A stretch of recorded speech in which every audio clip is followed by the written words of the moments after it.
But, yep. We can talk throughout anything. I can edit, delete, blah, blah, blah.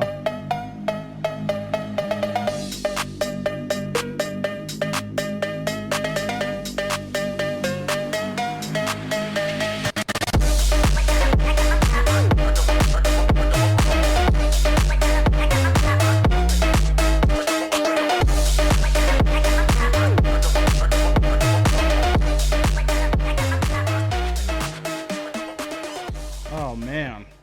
Well, this is exciting. Yeah, definitely it is, man. I've been looking forward to this. Like I said, I was a little bit nervous. You're the first real outreach here, and I'm excited to have you, Jose. Yeah, Jose Casas. Casas. Yeah. Okay, it's nice to have you on, man. Hey, thank you for the invite, man. Thank you for giving me the opportunity to come on the podcast. Of And course. like we were saying earlier, this is something I always wanted to do, and the reason why I was talking to Robert, our mutual friend that we have. I just put it out there on Facebook, man. It's like, hey, does anybody have a podcast, or does anybody know that has one out here in the Valley? And he just so happened to say, yeah. And some other people tag me. They tag some other podcast, and it's like, oh, it's pretty cool, like check it out. And he's like, hey, my roommate has one. I was like, oh, let's get on it, man. yeah, hell yeah. This is something that we've been working on, pretty consistently, and having people that are really motivated to come on and tell their story and share their. You seem really, really fucking motivated, and I love the energy, dude. So. I'm excited for the listeners to hear it as well. Oh yeah, definitely, man. It's life is precious, man. So like I said earlier, I was a caregiver for a very long time, 9 years, and to see so many stuff going on with people's lives, it kind of made me appreciate life. Even if something happens to me, I still appreciate it. I've worked a lot with it in a really weird way.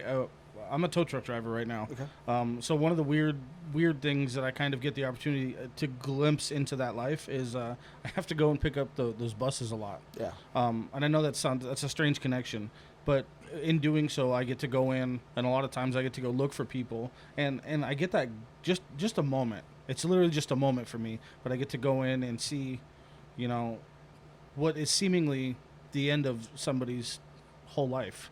Yeah, it's and I don't know that I personally could ever work with it, and then you embrace people in doing that, Yeah. So I was part of I was actually very young, 21 years old. I got into young. I got into the industry because I went to school to become a mechanic. In 2008, I graduated out of AAI. I'm excited. I'm working for a shop, and then the economy crashed, and so they fired me because I was a new guy, and I was an assistant manager for a shop down there by the airport, and I needed a job, man. So I called in some friends, like, hey, man, do you know anybody that's hiring? And then another friend told me, hey, you know what, so and so is hiring at their agency for caregivers. I was like, oh, caregiver, okay, I don't know what it is, but let's go check it out. And then so we'll go check it out. Yeah, so my friend's like, hey, he actually was running like 6-7 houses at the time, group homes. And he's like, hey, man, we need people. If you want to work, we got the hours. Come check it out. You didn't have to be like certified or anything like that? No, at that time, they just wanted some people that were, good. They're going to be there on time, and and they didn't require any caregiving licenses or anything like that. I think now they do. Okay. So I was like, you know what? I don't care, man. I just need to make some money, and I'm willing to work whatever hours. So he's like, yeah, you're hired. They interviewed me. I met the owner. The owner was very involved at that time, and met the vice president and all these people, and they put me in one of the hardest houses, so behavioral health. Oh. So I'm dealing with people with traumatic brain injuries, people that have overdosed in drugs, and they have really bad, how can I say, brain injuries and stuff, and then some people that rape people, and just because they're so not in there mentally. And they're all young. So they're all in the early 20s to late 30s. And you were pretty young too. Yeah, I'm 21, and I'm like having fun out there in the world, and then I'm coming over here dealing, at work, dealing with some like really crazy stuff where I have people's hands, lives in my hands, So I was like, I said, I need to make money. So my parents taught me, how can I say it, is take care of people, if they're not doing no harm to you, don't do no harm, And I always respected these guys. It's such a great thing to live by, too. Yeah. So I took care of these guys, like they were family, and a lot of the times they had their little, outbursts and stuff like that. But a lot of these people just want to be normal just like us, They just want you to show their respect. But a lot of problems is with caregivers is that they treat these guys like animals, you know. So I always try to talk to them like a normal person, you know, and like, hey, you're doing an outburst, they're not gonna allow you to go to the store, you know. Just relax, just go for a walk, you know.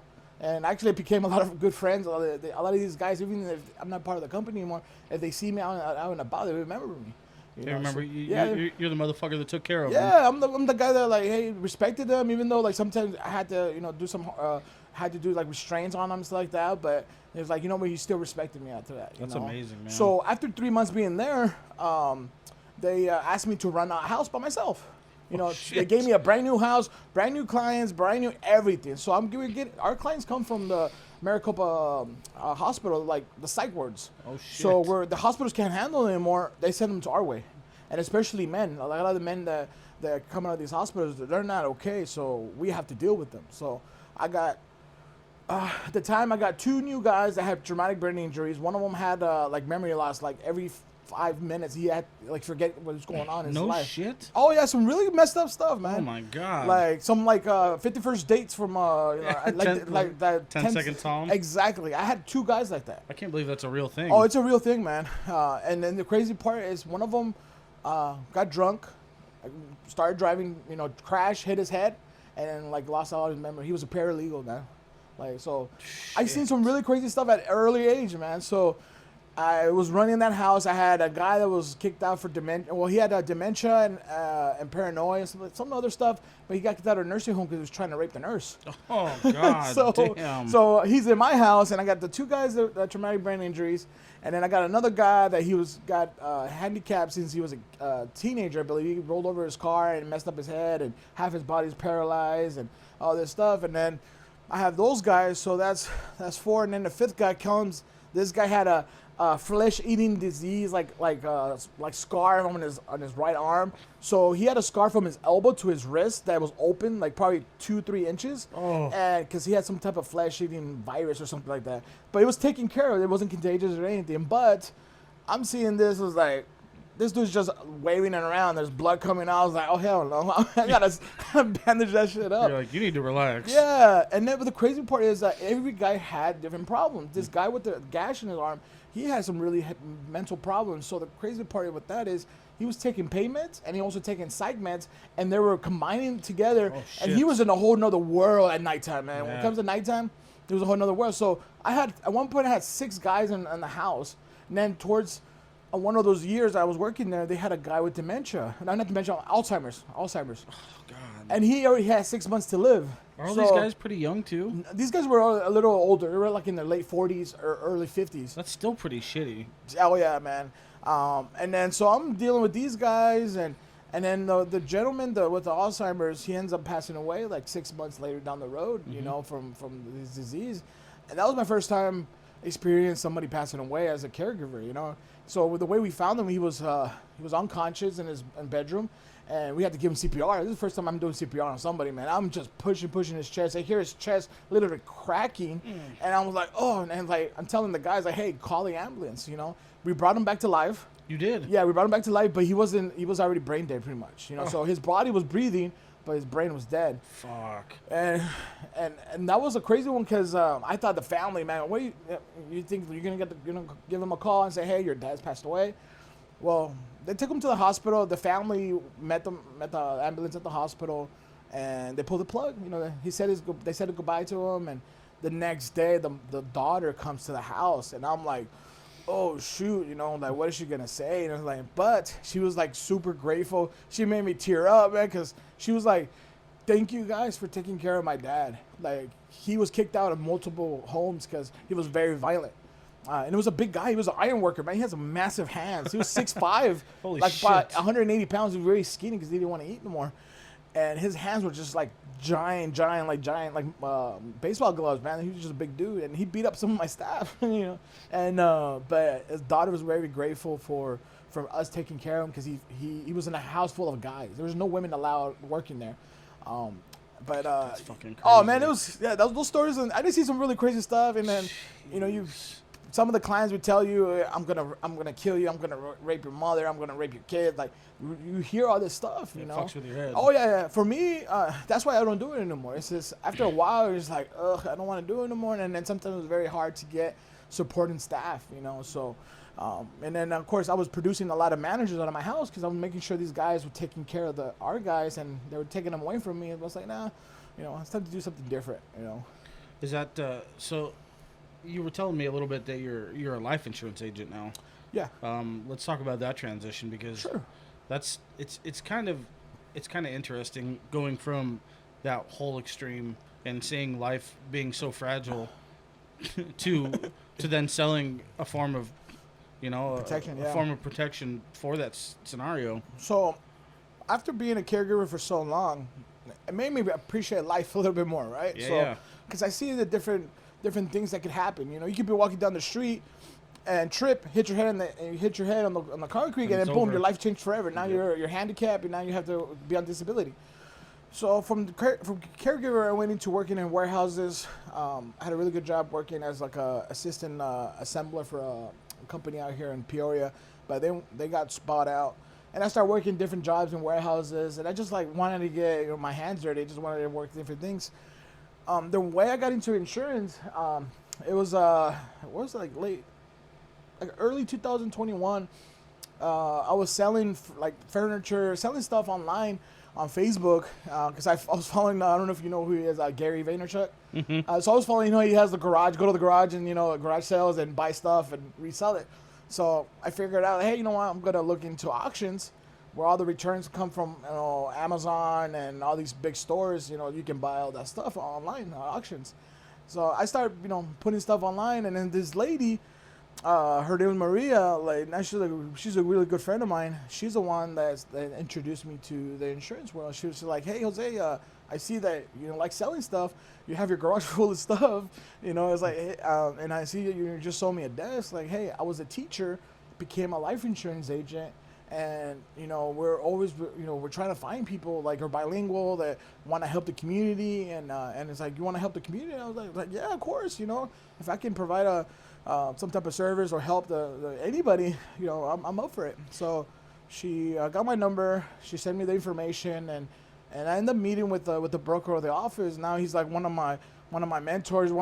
It keeps you keeps you accountable. It's like the conversations that we have, man. It'll make grown men cry, man, because it's definitely it's a life-changing transition into that world. So I go do the interview. And they're doing the presentation, and then they say like, hey, this is so and so, this is our CEO, and the CEO's name, like I told you earlier, his name is Patrick Bet-David. And I was like, I know this guy. I've been following him for like 4 years already. Yeah. I've been doing a lot of self-development, a lot of wanting to change my life. Just I feel like the system that we have here in the United States is broken. They tell us to go to school, go get your degree and university, get in debt $100,000. And most of it's for nothing. Yeah, and that's all like just waving a piece of paper, Yep. I know people now that never went to university and they're making more money than the person that went to university, So, but I was like, you know what? I'll join. It was a fee to be part of the company because they gave you software and all this stuff, and I made all that money back, but I got into the way as part-time. I was still working at a full-time job, and I'm like, in my head, I'm like, what's going on? Like, I'm going to go to work, and somebody's controlling my time. And there's nothing wrong working a job, but, I'm like, my mind is just in a whole nother world, because I go to the trainings and I'm listening to these people. They're saying, hey, there is an opportunity for you to change your life, and right now I'm not at the point where I need to be at in my life, and especially in my career, but I know my time is coming,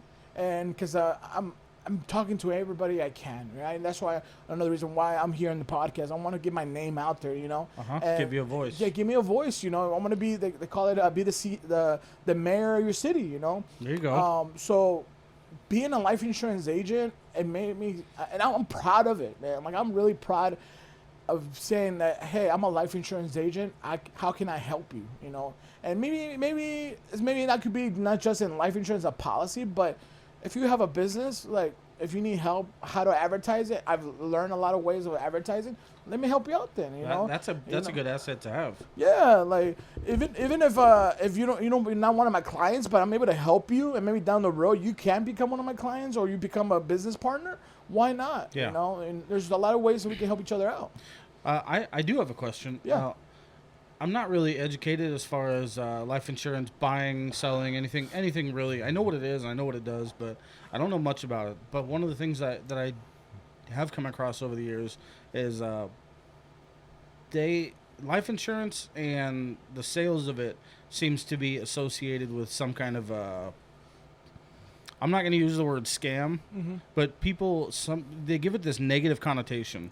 Do you know what I'm talking about? Yeah, so And I don't know what that means, and I don't know why. so there's a lot of negative stuff out there because let's say you're working at a company, right? Yeah. And you have life insurance through your job. Right. You pass away on the way from home from work to home. Okay, a lot of the times people don't read their policies. Sometimes the policy says, in order for your life insurance to be paid out, you have to die at your job. Like working Working at the job. You know, other ones there's some policies. Okay, you know, if they cover you anywhere you're at. Okay, but some policies. I heard a story where a guy, I think it was he clocked out. No, he got injured at work and he passed away at the hospital. But because he didn't clock out, the policy wasn't paid out. No fucking way. Yeah, like how you gonna clock out? You're freaking dead. What like, the fuck? I was like, what? That's so messed up. You know, so it's important if you do have a life insurance policy with your job, read the fine print. Read the little print in the bottom. Go talk to your HR. If your HR doesn't know, go talk to somebody that knows about it. You know, about the life insurance. You know. God damn. Oh, it's so messed up, man. It's and the people say, oh well, my job's taking care of me. Really, your job is really gonna take care of you? What happened during COVID when everybody was getting laid off or was like, you know what, go home, you know, and you're not getting paid? That's not your job taking care of you. You know. That's true. Yeah. I always say, and I tell my friends and family, make sure you own whatever you have as a policy. Make sure you're the owner of that policy. Make sure that you're the ones that go out there and find somebody. Not just, I'm not saying come to me, but if you know somebody that does life insurance or something, go to that person that you know, and have them explain to you a little bit more. So do you think it's like I can kind of see like two sides of the coin without really knowing a whole bunch. I can kind of see like you guys find it so fucking important for people to have life insurance for obvious reasons. Yeah. We don't have to get into why life insurance is fucking helpful. But then trying to get people to understand how fragile and how instant that can be needed is like it can come off almost like a sales pitch. Is that where people get the issue from? They get the issue because there's a lot of people out there that they're sharks. Okay, there you go. Kind of like when you go to a car dealership, right? They want to sell you your car. Right. But a lot of the problem is a lot of agents don't educate people. That's why I'm not saying I'm the best person out there, but I want to educate my friend. Like Sage, if you say you want life insurance, I want to educate you. And I want to make sure you have the right policy for your needs. I'm not just going to sell you $1 million policy, boom, and that's it. I can, but I want to make sure. This is why I love the company I'm with. And the company's name is PHP Agency, stands for People Helping People. There you go. Is that they train the agents to make sure you're giving the right policy, you're educating the customer, the client, that they have the right policy.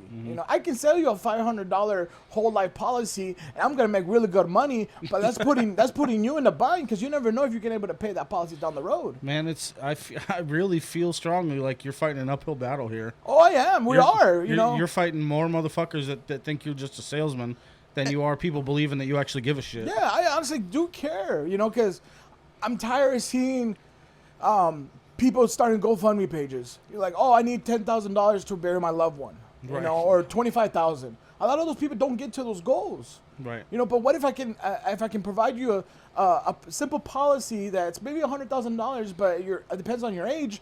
You can pay $30 a month for the next 20 years as a term policy, and something can happen to you right there, So the problem is when there's agents out there that just want to sell, and not educate the people on how the policies work. That's where the problem is, where people say, oh, you're just trying to sell me something. Like, no, I'm trying to make you understand that you have a house that's worth $300,000 that you're still paying on. You have a car payment that you're paying, you owe $40,000 on it. You have a kid that you want him to go to college, but you have no life insurance. What happens if you pass away? And who's going to pay the house? Who's going to pay the car payment? Who's going to take care of your son? Is that your boy that you want all the education for is now going to have to turn his life around and handle everything that you didn't leave behind? Yeah, and they taught us this one time. They said, okay, so family of 4, husband's the main breadwinner. The wife, she has a part-time job. She's working here. They have they say $300,000 house. They have 2 car payments. They have 2 kids. They're going to school, but they want them to go to college. They have, he's like I said, he's the main income earner. What happens if that person dies, the husband, and there's no life insurance? The mom now has to sell the house, has to get rid of the cars. Now they have to probably move in with the loved one or move to a different neighborhood where there's going from a really good neighborhood to a really bad neighborhood. What happens to the kids now? Yep. The kids now are in a worse environment. They're in probably getting involved in drugs now because they have not saying people in the hood or in the ghetto are bad people, but there's more drugs in there than there is in another like a nice neighborhood, right? There's a lot more escapes for angry youth, Yeah, definitely. Yeah. So, but what if I can prevent that? What if that husband has $1 million policy and he passes away? The house gets paid off, the cars get paid off. There's enough money for the mother to not be desperate to look for another spouse to provide that income that he was providing. Now the wife has to not can take time to grieve, to spend time with the kids, and now worry about paying the bills. So that's where it's important for agents to literally provide a good education service for those people to make them understand this is what you have and this is what you don't have, but this is what could happen. It's so crazy, man. And I've watched it happen with 2 of my. Oh, give me fucking 1 second. I'm having my program's having a little conniption here. No problem, bro. All right, I think we're okay. That's my fault. No worries, man. I've watched it happen. 2 of my closest friends have both. Obviously, it's unexpectedly passed away. Yeah. One motorcycle accident. One found him in the morning. Heart conditions. And both kids, both with wives, and they go through. It's never fucking changed, but they constantly go through this whole motion of, how am I going to pay my bills? And and it makes me feel like shit.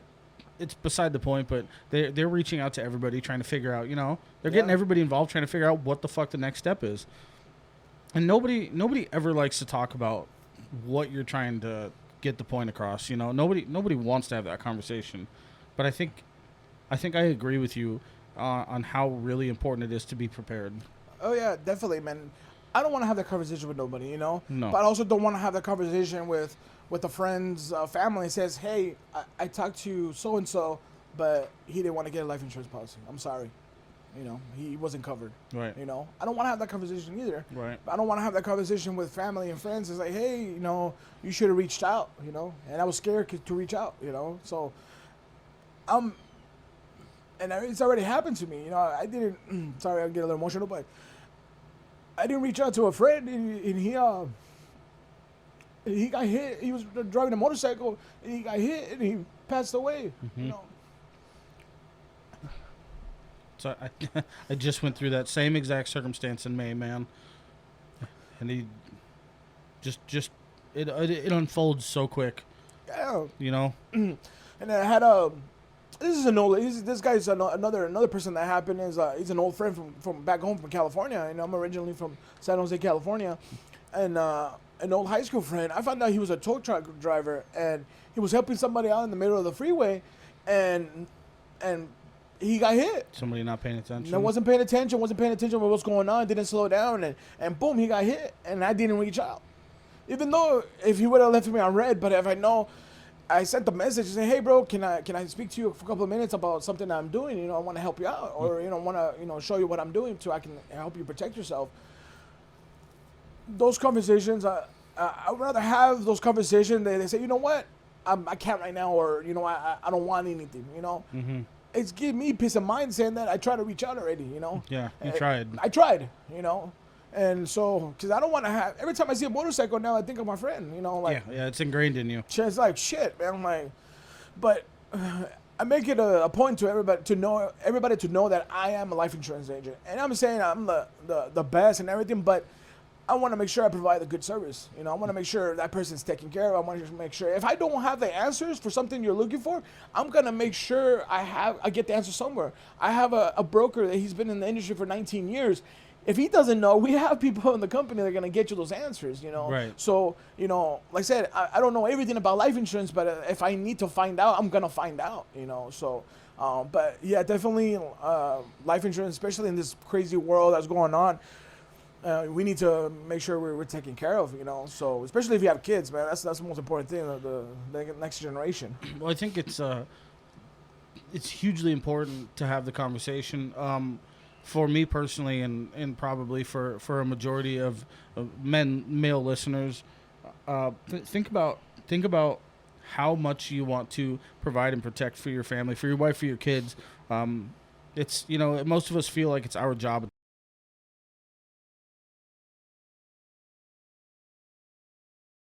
And it's our purpose and things like that. And that's fine, because I completely agree with that and I'm on board with all that. But you really have to take the step back and have to leave. And I think, again, nobody wants to have that talk, but I think that's the biggest talk to have, because how does it make you feel while you're here to think about leaving them just high and dry? Yeah. It makes you feel like shit. And I have met people where they're like, oh, they can handle it.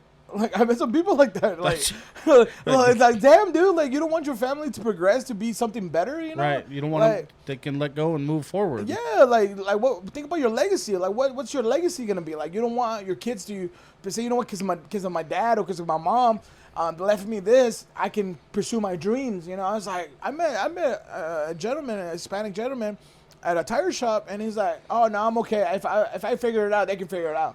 I was like, damn, man, like... That's fucking harsh. That's really harsh. I was like, shit, man, like, hope nothing happens to you, man. Hope your family's taken care of, because seriously, that one was like, that would caught me off guard, too, man. Like, thinking, like, oh, this guy's, you know, he's gonna, wants to help his family. Business owner and everything, man. And I was like, whew, like...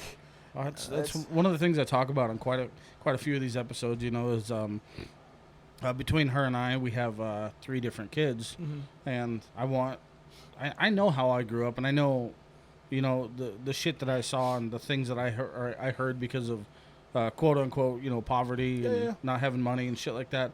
I will never put myself in a position that I can't change my son's tree forever. Yeah. You know, I want for his well-being to be taken care of and spoken for long after I'm gone. Oh yeah, definitely, man. Like, I have a 2-year-old, you know, and I wanna make sure he has a better life than me. You know, I had a really good life. My parents, you know, God bless them. They were very hardworking people, always on the grind. You know, immigrants from Mexico. You know, very, very happy to call them my parents.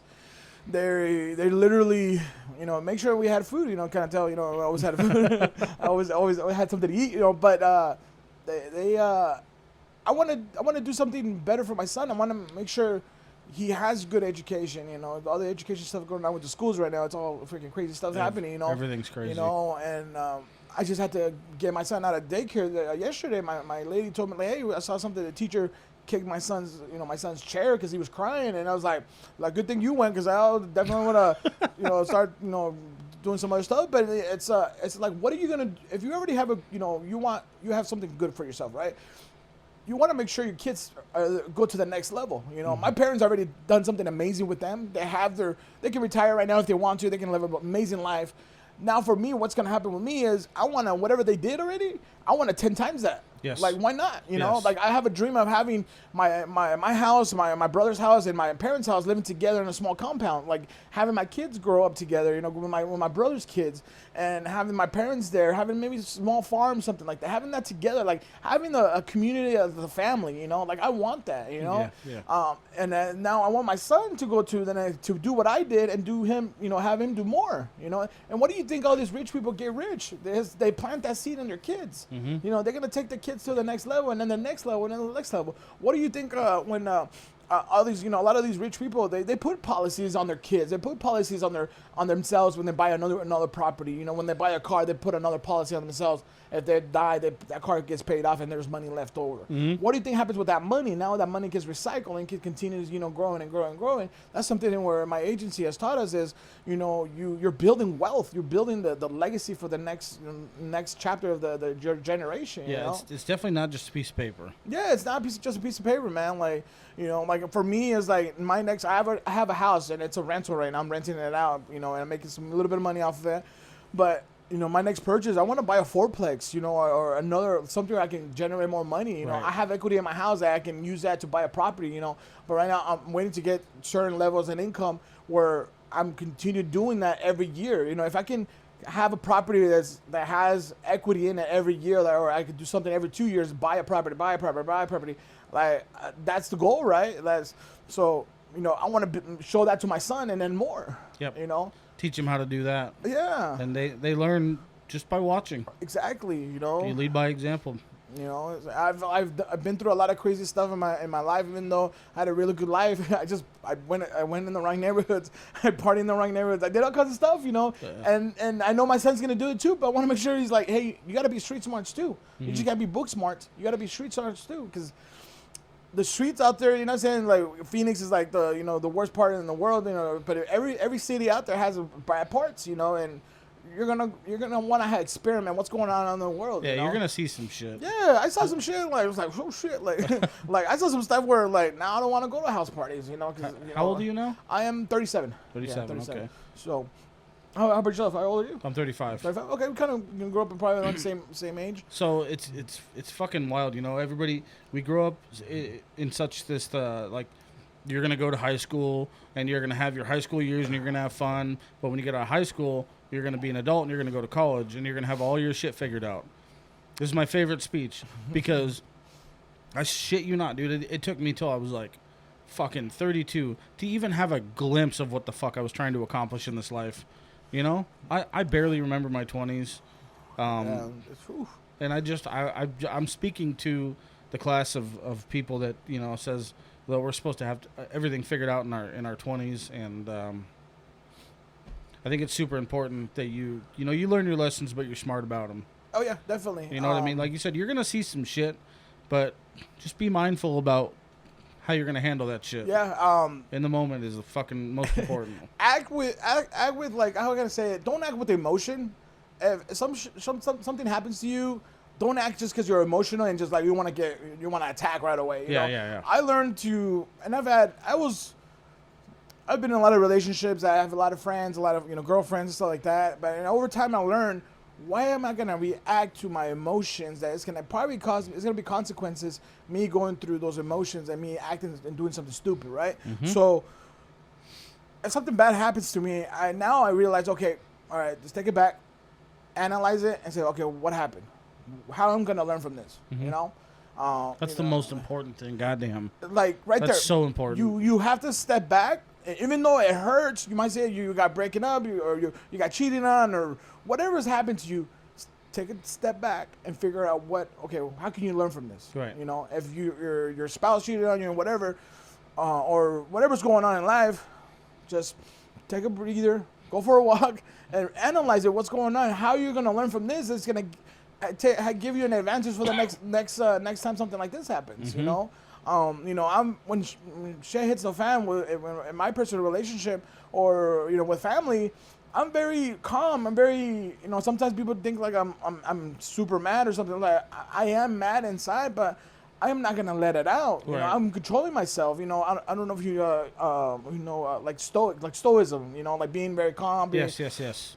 I'm learning a little bit of that. And not reacting to my emotions. I want to analyze it, what's going on, and figure out how can I learn from this, and then go to the next level. And it's so important to try and. It's so difficult too.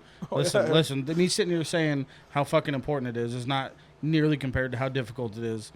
But when you start getting a handle on it, you need to teach yourself to just be able to try your best to think through your situations. Oh, yeah, definitely, man. Fucking don't react, because that's going to fucking bury you. Oh, yeah, definitely, man. I learned that from martial arts. I did Muay Thai kickboxing for 3 years. No shit. And I learned from, me being a big guy and losing, like say, first time I told you earlier, I lost 100 pounds doing Muay Thai kickboxing and all that.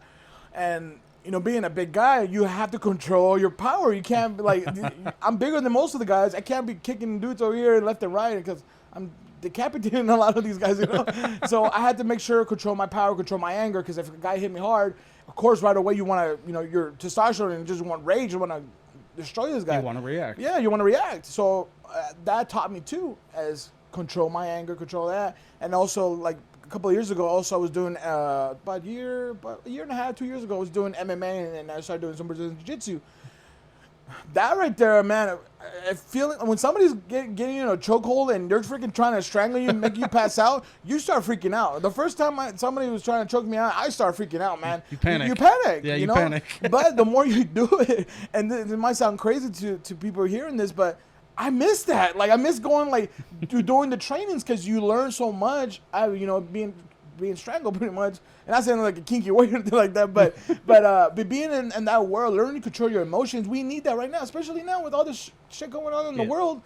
People, you can't say nothing because people right away, they get triggered, you know, and you see it all over the news. You can't tell somebody, you know, if, you know, oh, you're a boy, you're a girl, because they're like, I start screaming at you, you know, like, you know, it's just crazy. So, but my biggest thing that I've learned is control your emotions. And that can get you in a lot of ways ahead, you know? Yeah, you know, I might be doing this and trying to humble myself at the same time, but I tell you what, man, if I were to have reacted to half the shit that drove me up a wall in this world, I promise you, years and years ago, I would have been either dead or in jail by now.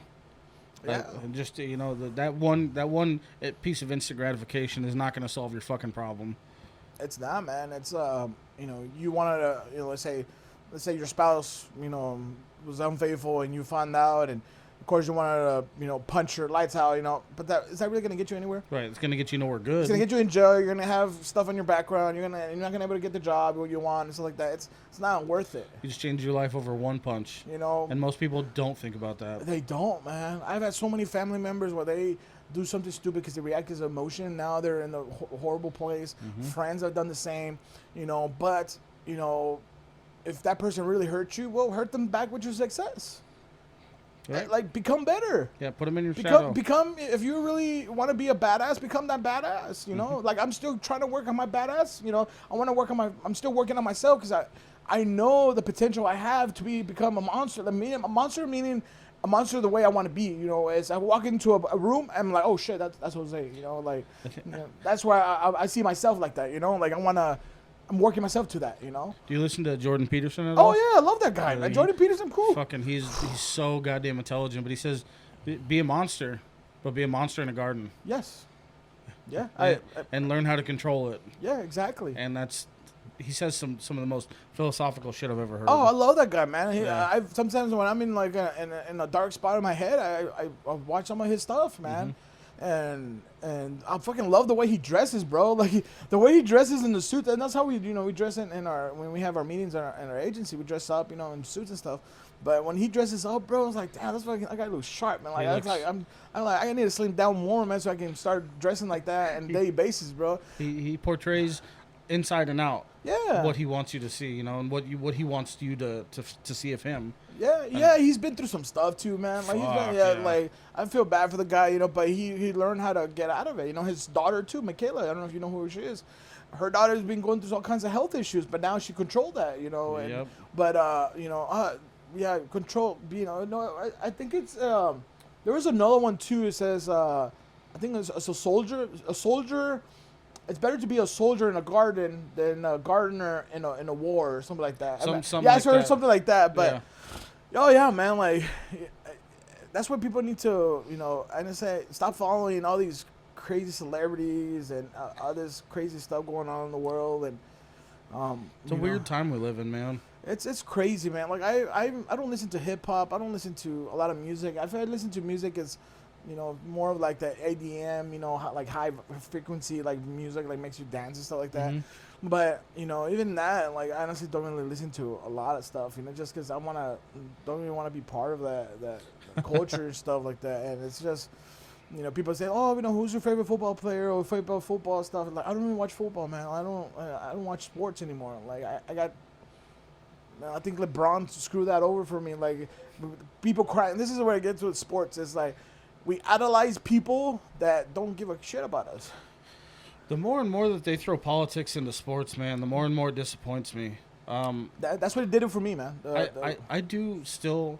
I'll admittedly say I do still watch football. Just because it's just something that I enjoy doing here. It keeps me here. It's like my day off, basically. But there was I can't remember which game it was, and I probably shouldn't specify anyway, but I think there was a couple of different games I saw at the end of the end zone. They had painted on the field, "End racism." And I'm just like, I read it, and I agree. I have wild fucking views about that shit anyway. Yeah. Because I really think all that shit's very systematic and very fucking pushed. It's a push narrative in my opinion. But I'm like, why do you bring that shit here? Like, I'm watching a football game. Why the fuck do I need to see that? And that's where this is before the whole riots and all that stuff happened, you know, with George Floyd stuff. But I started realizing, like, we're idolizing these multimillionaires that are crying because they're not making enough money, you know, and they're not performing where they need to perform at, you know, and they still want more millions, you know. And I started watching them, and then, like, I started going more into more self-development, more into the combat sports and stuff like that, you know, watching a lot of boxing, a lot of, you know, martial arts stuff. But that kind of got me more interested in, you know, in professional sports and that side, you know. But watching, you know, the whole political stuff that they pretty much put into sports, you know, like, everybody has their own opinion, you know, like, right. you know, we might disagree in different things, but I still respect your opinion. I'm not gonna jump down your throat like, hey, I don't know, this is not. No, like, you have your own opinion, but that's just the problem with some, you know, some political figures is that, you know, you can't say this and that, because then they get triggered and stuff like that. It's you fucking know? crazy. It's fucking wild. I never thought we'd come across the day where a simple a misunderstood statement could really, I mean, potentially tear your life apart. Yeah, I've met a lot of like I say the racism part. Yeah, and racism. Yeah, I've experienced racism, not just from white people, but blacks, Mexicans, Asians, all walks. But we don't say nothing about that. We only say about because the white people are, you know, doing it. Right. But we don't say about the other end, you know. So it's like, and when I see it, it's like, cool. Oh, okay. I had my issues with cops. Who hasn't, right? One time I was speeding down the road from my house. I get pulled over by Glendale PD, and it was a rookie cop. Right away points the gun at me and said, like, hey, you know, why are you speeding? I was like, I'm speeding because I need to go to the restroom. I live down the street. I got to use the bathroom. And he said, is this your car? And I was like, yeah, it's my car. Motherfucker, it's my car. I still have it. It's a 2008 Mustang GT. It's all souped up and, like, did a bunch of stuff to it. It doesn't look like your normal car. And I was like, yeah, it's my car. Here's the, you know, like, I lived literally down the road. And this, you know, young guy, and he was white, and he posed a gun at me. I was like, of course I'm freaking out because he has a gun on me, you know. And you're staring down the fucking barrel. And I'm, like, looking at the barrel, and I'm also looking at his last name. Like, I'm going to go find this guy when this is done, you know, like, because that goes in your, you know, in your head, you know. Yeah. But, you know, long story short, he let me go. You know, he gave me a ticket for speeding. And I told him, like, dude, like, don't put your gun just because, you know, I'm a different color, you know, might be bigger than you, but, you know, karma's a bitch, you know. But like I said, I have my issues. I have friends that are cops, you know, and yeah, they go through a lot. You know, they do need training. They need more training. They need training. Yeah, 100%. I say put them in Brazilian Jiu-Jitsu, man. That shit right there, that changes your whole aspect. Discipline and perspective. Yeah, like I had a friend of mine, and he was in Phoenix PD, and I remember he was saying something about his first week. He saw a body dismembered in Phoenix, in the Merva area, in pieces. Like, what the hell? Like, of course, those guys need help and more training, you know. But and when they start talking about defund the police and all that stuff, like, no, we need them, you know. I don't see this political people that they're saying defund the police go run towards the shootings, you know, like, like, and so the whole racism, yeah, of course, and racism, you know. But when it comes down to around the world, what's going on? Yes, we're concentrating on Ukraine, we're concentrating on Israel and Palestine and all that stuff. But what's going on in Congo? What's going on in these other places where there's mostly Africans are getting genocide, but we don't talk nothing about that. You know, there's other, I believe it's like Congo or some other parts in Africa. I saw something there were people dying by the like thousands, and we don't talk about that. You know, they they started talking about. I was listening to another podcast yesterday, and they were talking about Maui. Oh yeah, what happened there? Fucking, they were talking about they give people in Maui. I think they're giving them like $600 or $700. They give them $700 because they were living there. Now, I heard this that some of those people, their land is getting stripped from them. The state's taking that land. Mm-hmm. Why are they taking that land? Those little people's land. It's so crazy because like, dude, I don't protect. We should start fixing our own issues too, and then I don't know. It's a whirlpool of fucking emotion, you know. Exactly, man. Like I can tell you this as a first Mexican American, I am proud, and I say I don't care if people get mad at me or something. I am proud to say I'm an American. I love that. You know why? Because America gave my parents the ability to do what not anybody has the same. Anybody from anywhere can have the same abilities to do anything they want. My parents, I know exactly where my parents come from because I've been to where my dad was raised and I've been to where my mom grew up at. And my dad grew up in a small little town in the outskirts of the country in Mexico, in a state where right now it's overrun by cartels, and the same thing with my mom. Damn, that's terrifying. And but they never complained. They still got here to the States. My dad became a citizen a couple of years ago. Now I'm pushing my mom to become a citizen. But she has a little bit of like a learning disability with some stuff. But we're gonna figure out a way to her become a citizen. But from they coming from nothing to now having, you know, they can retire. They're still working. They're working their 9 to 5. My mom is a housekeeper. She cleans houses for a living. She owns a small little business. My dad works for a construction company, but he makes good money. Mm-hmm. But they have multiple properties. They invested in real estate, you know, in the right times. They bought in the right times. They can retire, you know. But everybody's had the same ability, the same opportunities. Like in my family, my parents on both sides, they're the wealthiest. Everybody talks crap about them because they have this and that. It's like they all had the same opportunity to become somebody. Yeah. But they decided to overdrink. They decided to overdo drugs, to complain and to build this. Instead of complaining, they could have been freaking working hard. You know, my dad was. I remember as a kid being 10 years old, 11 years old in California. I don't know if you know about the a lot of the fences out there. They're made out of like redwood, like really fancy fences. You know, that's what my dad did with my grandpa. So during the week, Monday to Friday, that's what they did, right? On the weekends, my dad had side jobs. So we would go, and I'm 11 years old trying to carry these 50-pound, you know, bags of cement. My little chunky ass trying to, that's not working out. So I was just in charge of cleaning up. And so my dad did a lot of that and was able to, you know, bring a lot of extra money, you know. And then my mom, someone part out there, she got hurt at her job. So she received a small little settlement. But they were able to work together and save money and invest the money where they needed to. And then, you know, now years later, now they became, you know, they have a smart, like they've been married 35 years. They learn how to manage their money.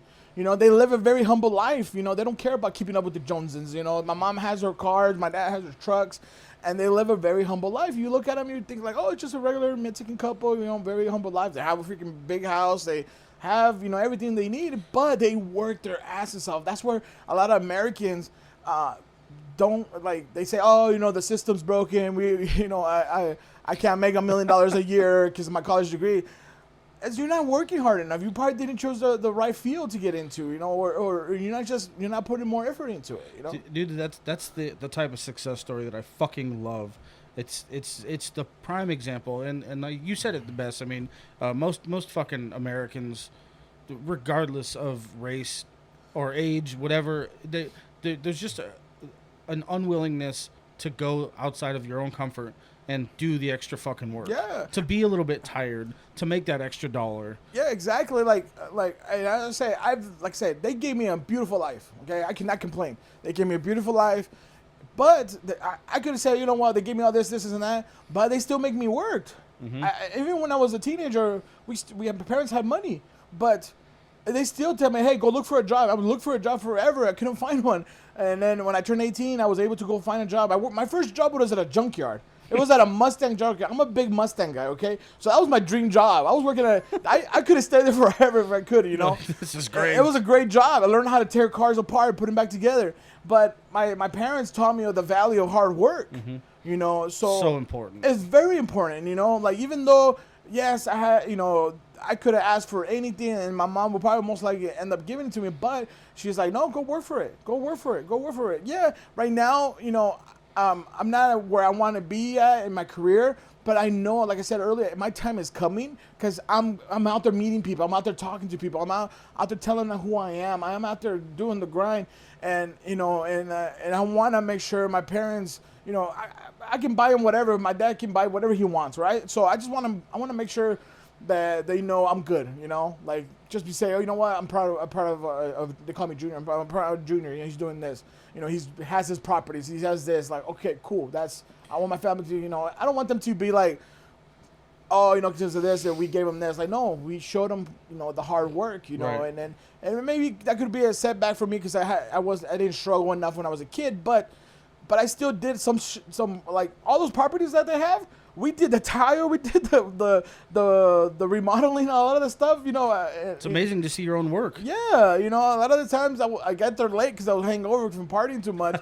But still, now that I'm learning different things in a different industry, I'm learning about real estate. I'm getting to meet a lot of real estate agents because of the life insurance. I'm putting myself out there where a lot of people are not. Yeah. Nobody wants to be that uncomfortable. Yeah, I told myself, I've done some very uncomfortable stuff. Of course, uncomfortable stuff meaning like stressing my body out. Losing 100 pounds a couple of years ago, and then gaining that weight back, losing 150 pounds, gaining majority of back, probably even some more because I didn't weigh myself, but I know I gained I gained majority of back.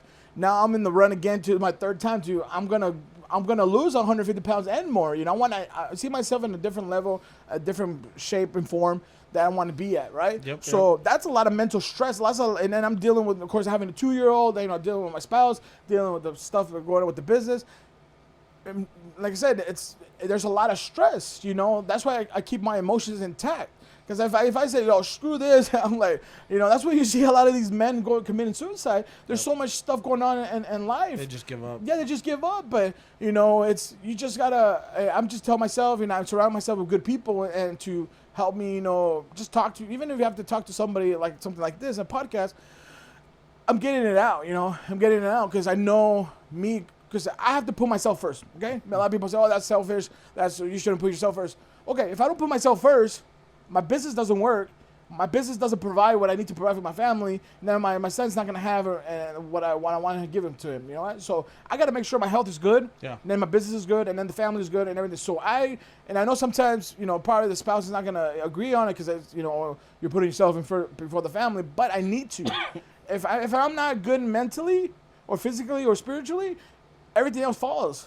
And I notice it, and it's been happening, because I'm not putting myself accountable to like, oh, Jose, you let yourself go, you gotta make sure you're good, because once I'm good, because I've already been to that I've already been in that place where I'm very healthy and very good, I look good and everything was falling into place, but then of course life happens.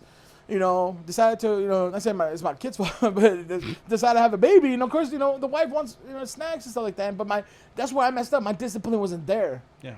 So that's what I'm learning right now is learning my discipline. Discipline is key to anything. This is one of the behind, what was it? I can't remember. I took a picture of it, but it says behind discipline is freedom. Ooh, I like that. I fucking like that. Behind discipline is freedom. Right. So if you're able to discipline yourself in your job, in your career, whatever you're doing, the freedom that you're looking for, it's back there. Mm-hmm. So I was like, damn, like that's amazing. I saw that. It was I forgot who it was. I think it was Jocko Williams. I don't know if it was Jocko Welcome, whatever his last name. Yeah. That dude, shit, man. That dude just put me in some freaking spots where it's like, Jocko's a motherfucker. And then there was another guy too who's talking about commit or quit. I was like, shit. Like, I mean, that's straight to the point. It's literally like, I need to put these on a shirt or something, man. It's like, God damn. I was like, that one hit right there on the spot. But it's like, it's a commit or quit, but the discipline that you're looking for, the other side of discipline is freedom. I was like, shit, it's okay. I need to definitely fucking get off social media, do a little bit more reading, and continue doing the discipline things, man, to get you where I want to be at. Because I have some goals, man. Like I said, I want to probably eventually down the road maybe start my own podcast too. Mm-hmm. Do things where I want to have a big agency when it comes down to the life insurance, have people in all walks of life. And that's the cool thing about our company is that, anybody can do it. We train anybody. Anybody is looking to make an extra income, we provide the training. We help the people. We had in our office, man, we have from people that literally just graduated out of high school to retiree veterans, That's so amazing. We have a little bit of everything, There's people that have made millions. There's people that are real estate agents that have sold thousands of houses. There's people that are nurses, people that are notaries, people that do taxes. They do everything, but they see, why not help my community? Why not help my family and my friends by getting licensed and being part of this agency? That's where I love the company I'm with, is that we have a little bit of everything, man. That's so crazy. Like, a little bit of everything. Perfect. We have a gentleman. Let me tell you this story. This guy, I love this guy to death. He's been like a big brother, mentor. His name is Vladimir. And this guy has gone from zero income to making 6 figures in 7 months. God damn. Right. Fuck, if that's not a success story. That dude, shit, man. That dude's on the grind on a daily basis, just talking to people. And I always tell him, like, fuck, man, like, and he looks at me and is like, bro, you can do it too. You just have to figure out what's the mistakes you're doing. And I was like, shit. Wait, and then this is the thing, Spanish only. Oh, damn. So if people say, oh, there's no way I can be successful out there, well, you're not working hard enough. Right, you're not trying. You're not trying enough. You're not. It's if you're bilingual, shit, man, like it's. Fuck.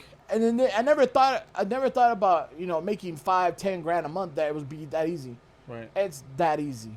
Especially you got to choose the right industry, right? Right. And there's people that I know in our company, they're making 25,000, 30,000, 55,000, 100K, 300K a month. Woo. When you find your home, and where your mind is gonna be successful, It's, and then the crazy part is that they tell us this, and this is where, and I'm not trying to sell this, people become a life insurance agent. No, I'm not telling you, if it's, because a lot of people can't handle talking to people, Yeah, that's something I know. It's super hard. It's super hard, right? Yeah. Like something you mentioned is like, it's hard to just talk to a random stranger. And I've talked to thousands of strangers who are like, hey, what's up, man? Like, it's just me, because I was also, I'm still a part of co-president of a Mustang club, so I always talk to people. I've done the car club things for years, but it's where people are afraid to talk to people, and it's like, you never know that one person you didn't want to talk to can change your life. One good relationship could change your life. And that's what happened with my friend. He met some really good people, and I showed him also too. Hey, bro, if you do this, go talk to this business. You never know. Go talk to him. We were. This is, I'll tell you a story. We were at a Starbucks. Okay, we were at Starbucks on 59th Avenue and Olive. We were making phone calls. I was getting all kinds of leads from social media, and we were just calling businesses, to see if they had any life insurance. They were just making phone calls, and we're sitting down, and me and my friend were like, me and Vladimir were talking, and I looked over, and I was like, hey, that lady's doing taxes or something. Go talk to her. She's a little older lady, and Vladimir's a little older. And I was like, go talk to her, bro. Like, I think you probably hit it off with her. And he goes, gets her number, calls her, makes an appointment. We go to the business, and so she ends up not wanting to be part of the business, but her boss that owns like 3 income tax offices is hearing everything, because she's like literally in another room. And she's like, hey, when we were done, it's like, hey, can you make an appointment with me? I wanna hear more about what you're talking about. Oh, bro. So ends up making an appointment with him and her husband, construction company. Oh shit. And like other businesses, and ends up getting like this fucking policy, bro. Like, it paid out. I don't know. I don't even know how much it paid. It paid a really good 10 grand or some shit like that. It was. You accidentally opened the door. We saw a person, and boom, like, I told him, hey, bro, go talk to this lady, It's fucking amazing. It's crazy, man. All you have to do is just branch out just a little bit. Do things that you wouldn't normally do. Exactly. Fuck. Even like how I came in contact with you, what the podcast is. I went on social media, I went on Facebook and say, hey, does anybody do or know somebody that does a podcast here in the Valley? Boom. And boom. Our mutual friend Robert is like, hey, my roommate does it. And maybe somebody listening to this might say, you know what, shit, I might get in contact with, with Jose, or might get in contact with, with Sage, or, to see, how I can, be part of the podcast or something, Right. and it just starts like that, man. Well, now the big question is, in the future, you want to come back?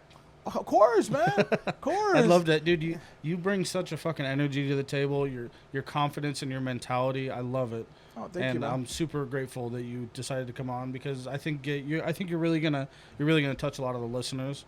Yeah, definitely, man. I would love to come back, and tell you a little bit my give you an update on my weight loss. I'm doing this. I always wanted to do it to put myself accountable. Yeah. My weight loss, journey, because I am going to be posting that more about it, on social media. Because I am planning to lose another, lose 150 pounds that I gained, and then more, like I am probably gonna end up getting like skin removal surgery, all that stuff, because I know the way I want to look, it's gonna require a shit ton of discipline, a shit ton of work, but no, I know it can be done, But definitely, man, I would love to come back, talk to you a little bit more about, the days I party a lot, way too much, and then and all the crazy stuff that happened in between those parties, and now I'm excited to see your progress too. Oh yeah, definitely, man. So, like if I can help somebody out there, I mean, I'm a big advocate of that carnivore diet, the keto diet, fasting and all that stuff. I've learned so much over the years, following some of the people we talked about earlier, like Mark Bell and all them. Yeah.